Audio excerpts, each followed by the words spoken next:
2007 সালে সেনাপ্রধান মইনুল আহমেদ 11 এনেছিলেন রাজপথে বিএনপির বিরুদ্ধে আওয়ামী লীগের দুর্বার আন্দোলনের মুখে। আর এবার 2024 সালের 5ই আগস্ট ছাত্র জনতার গণ অভ্যুত্থানের মুখে সরকার গঠন করে দিয়েছেন সেনাপ্রধান ওয়াকারুজ্জামান। নির্বাচনে যেতে হলে নিরপেক্ষ সরকার লাগবে। বিএনপির তরফে বিএনপি মহাসচিব মির্জা ফখরুল ইসলাম আলমগীর বিবিসির সঙ্গে এক সাক্ষাৎকারে এমন দাবি করবার পরেই ছাত্র আন্দোলন করে তথ্য উপদেষ্টা হওয়া নাহিদ ইসলাম এমন রেগে গেছেন যে ফেসবুকে ধমকের সুরে স্ট্যাটাস দিয়েছেন আর এক পাল্টা সাক্ষাৎকারে বলছেন যে আওয়ামী লীগের টোনের সাথে বিএনপির কথার সুর এখন মিলে যাচ্ছে।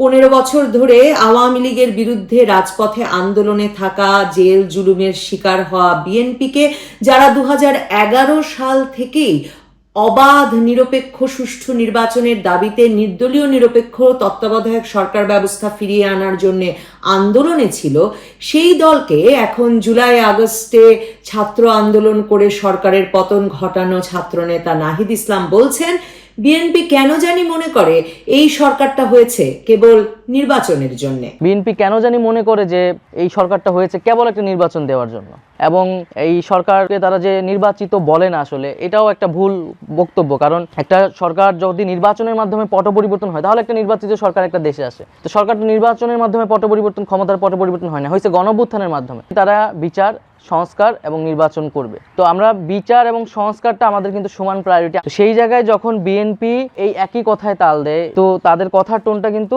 আওয়ামী লীগের সেই টোনের সাথে মিলে যাচ্ছে।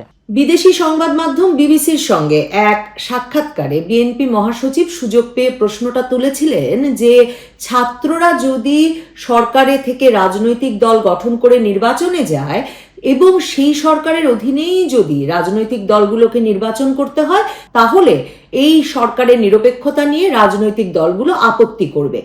এই কথা প্রকাশ হওয়া মাত্র তেলে বেগুনে জ্বলে উঠলেন তথ্য উপদেষ্টা এবং তিনি ফেসবুক স্ট্যাটাসে বললেন বিএনপি মহাসচিবের নিরপেক্ষ সরকারের দাবি মূলত একটা 1-11 সরকার গঠনের ইঙ্গিত বহন করে। এখন আমার প্রশ্ন হচ্ছে 1-11 সরকারের সঙ্গে আসলে এই সরকারের 2024 সালের ইউনূস সরকারের পার্থক্যটা কোথায়? 2007 সালে সেনাপ্রধান মইনুল আহমেদ 11 এনেছিলেন রাজপথে বিএনপির বিরুদ্ধে আওয়ামী লীগের দুর্বার আন্দোলনের মুখে। আর এবার 2024 সালের 5ই আগস্ট ছাত্র জনতার গণ অভ্যুত্থানের মুখে সরকার গঠন করে দিয়েছেন সেনাপ্রধান ওয়াকারুজ্জামান। আপনাদের মনে থাকবে যে আগস্টের 3 তারিখ দুপুরে সেনাপ্রধানের সঙ্গে সেনা কর্মকর্তাদের এক বৈঠক দরবার, যার খবর পরে বেরিয়ে এলো এবং সেদিন থেকেই বেরিয়ে আসা শুরু করলো। সেই দরবারে সেনাবাহিনী সিদ্ধান্ত নিল যে শেখ হাসিনার সরকারের নির্দেশের বাইরে গিয়ে তারা এখন থেকে ছাত্র জনতার যে কোনো মিছিল সমাবেশের মুখে নিষ্ক্রিয় থাকবে। সেদিন বিকালবেলায় এখনকার তথ্য উপদেষ্টা নাহিদ ইসলাম শহীদ মিনারে লাখো জনতার সমাবেশে ঘোষণা দিলেন 1 দফা 1 দাবির। তার মানে 3 তারিখ বিকাল থেকে 1 দফা 1 দাবির আন্দোলন, শেখ হাসিনা সরকারের পতনের আন্দোলন শুরু করলো ছাত্র জনতা। এরপর 5ই আগস্ট শেখ হাসিনাকে ভারতে পাঠানোর জন্য ভারতের সেনাপ্রধানের সঙ্গে যোগাযোগ করলেন সেনাপ্রধান ওয়াকারুজ্জামান। বাংলাদেশের সামরিক বাহিনীর হেলিকপ্টারে করে তিনি শেখ হাসিনাকে ভারত পালিয়ে যেতে দিলেন এবং তারপর আমরা শেখ হাসিনার হেলিকপ্টার ভারতে নিরাপদে অবতরণ করার পর সেনাপ্রধান বঙ্গভবনে আরো 2 বাহিনী প্রধান, নৌ এবং বিমান বাহিনী প্রধানকে সহ এসে জানালেন শেখ হাসিনা চলে গেছেন এবং তিনি জামায়াতে ইসলামী সহ দেশের রাজনৈতিক দলগুলোকে এবং অধ্যাপক আসিফ নজরুলকে ডেকেছেন সরকার গঠনের বিষয়ে পরবর্তী করণীয় বিষয়ে আলোচনার জন্য। এরপর সারা বাংলাদেশে শেখ হাসিনার সরকারি বাসভবন, গণভবন, প্রধানমন্ত্রীর কার্যালয়, সংসদ ভবন, এমনকি প্রধান বিচারপতির বাসভবন সহ স্পর্শকাতর বহু জায়গায় বিক্ষুব্ধ ছাত্র জনতা ঢুকে ভাঙচুর করে, লুটপাট চালায়। কিন্তু আমরা দেখি সেনাপ্রধান যেখানে বসে সরকার গঠনের পরবর্তী করণীয় সম্পর্কে আলোচনা করছেন, সেই রাষ্ট্রপতির বাসভবন কিন্তু জনগণের বিক্ষোভ থেকে রক্ষা পায় এবং অটুট থাকে। এখন আমার প্রশ্ন, ছাত্র জনতা কি সিদ্ধান্ত নিয়েছিল যে শেখ হাসিনাকে ভারত পাঠিয়ে দিতে হবে? ছাত্র জনতা কি সিদ্ধান্ত নিয়েছিল যে বাংলাদেশের সামরিক বাহিনীর হেলিকপ্টারে করে ভারতের সেনাপ্রধানের সঙ্গে যোগাযোগ করে এই শেখ হাসিনার সেফ প্যাসেজের ব্যবস্থা করতে হবে? ছাত্র জনতা কি সিদ্ধান্ত নিয়েছিল যে গণভবন ভাঙা যাবে, সংসদ ভবন ভাঙা যাবে, প্রধান বিচারপতির বাসভবন ভাঙা যাবে, প্রধানমন্ত্রীর কার্যালয় ভাঙা যাবে, কিন্তু বঙ্গভবন ভাঙা যাবে না? তার মানে 2007 সালের 11ই জানুয়ারি দুপুরে মইনুল আহমেদের মতোই সেনা সমর্থিত অরাজনৈতিক সরকার গড়তে 5ই আগস্ট ওয়াকারুজ্জামান গিয়ে উঠেছিলেন বঙ্গভবনে, এবং দুজনেই কিন্তু সাথে নিয়েছিলেন নৌ এবং বিমান বাহিনী প্রধানকেও। নাহিদ ইসলাম নিজেও ফেসবুক স্ট্যাটাসে লিখছেন যে বঙ্গভবনে আলোচনা ও বার্গেনিং এর মাধ্যমে ডক্টর ইউনূসকে প্রধান করে অন্তর্বর্তী সরকার গঠনের সিদ্ধান্ত হয়েছিল। আপনাদের মনে থাকবে সেটা আসলে 7ই আগস্ট। 7ই আগস্ট রাষ্ট্রপতির সাথে 3 ঘন্টার বেশি সময় ধরে 3 বাহিনী প্রধান ও সমন্বয়কদের বৈঠকের পর এই সিদ্ধান্ত আমাদের জানানো হয়েছিল, সাধারণ মানুষকে জানানো হয়েছিল যে ডক্টর মোহাম্মদ ইউনূসকে প্রধান করে অন্তর্বর্তীকালীন সরকার গঠনের সিদ্ধান্ত হবে। এই সরকারও গঠিত হয়েছে 1-11 সরকারের মতোই, সব অনির্বাচিত ব্যক্তিদের দিয়ে। 1-11 সরকারের আদলেই প্রধানমন্ত্রী পদমর্যাদার ব্যক্তিকে এই সরকারের প্রধান উপদেষ্টা এবং মন্ত্রীদের পদমর্যাদার ব্যক্তিদেরকে উপদেষ্টা বলা হচ্ছে। নাহিদ ইসলাম ফেসবুক স্ট্যাটাসে অবশ্য লিখেছেন যে ছাত্ররাই এই সরকারের এবং বিদ্যমান বাস্তবতার একমাত্র ফ্যাক্টর, যেটা 1-11 সরকার থেকে বর্তমান সরকারকে সম্পূর্ণভাবে আলাদা করে।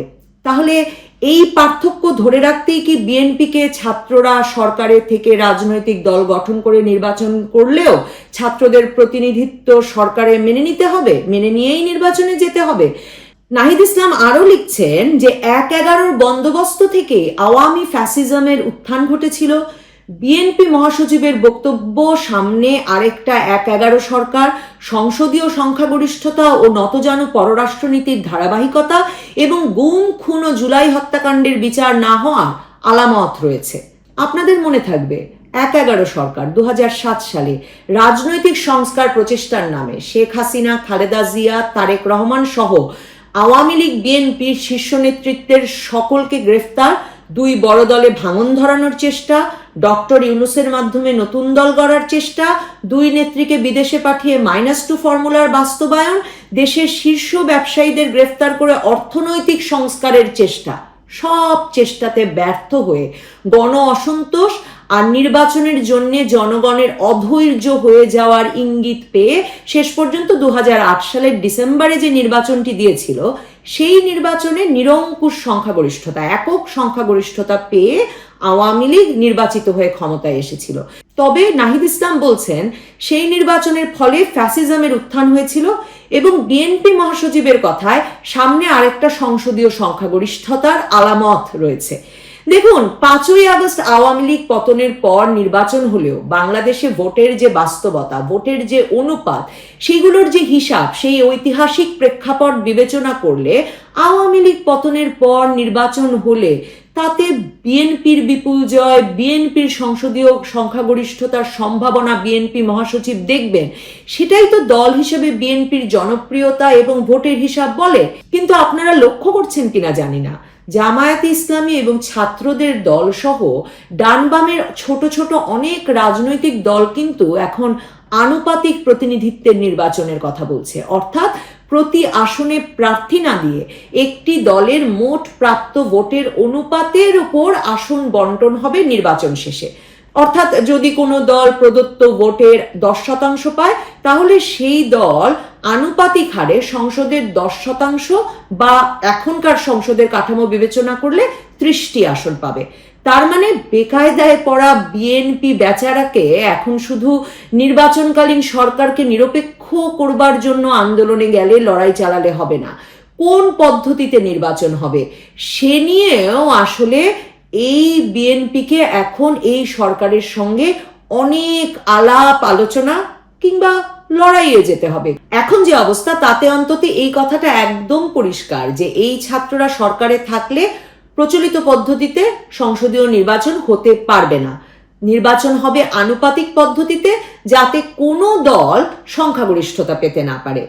15 বছর রাজপথে থেকেও বেচারা বিএনপি এখন না পাচ্ছে ফ্যাসিস্ট সরকার পতনের কৃতিত্ব, না পাচ্ছে নির্দলীয় নিরপেক্ষ সরকারের অধীনে অবাধ সুষ্ঠু নিরপেক্ষ নির্বাচন, না দেখতে পাচ্ছে সংসদে সংখ্যাগরিষ্ঠ দল হিসেবে পরবর্তী সরকার গঠনের সম্ভাবনা।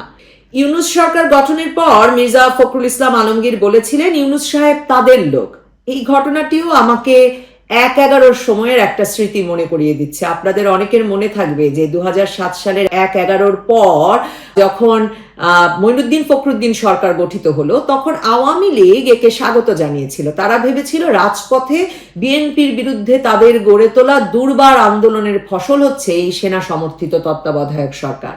তারপর যখন সেই সরকার রাজনৈতিক সংস্কারের নামে বিএনপির পাশাপাশি আওয়ামী লীগের নেতাকর্মীদেরও সারা দেশে গ্রেফতার শুরু করে, এমনকি শেখ হাসিনাকেও গ্রেফতার করে, খালেদা জিয়ার পাশাপাশি শেখ হাসিনাকে মাইনাসে আগ্রহী হয়ে ওঠে, তখন আওয়ামী লীগ বুঝতে পেরেছিল সেই সেনা সমর্থিত তত্ত্বাবধায়ক সরকারের নাটাই আসলে তাদের হাতে নয়, অন্য কারো হাতে।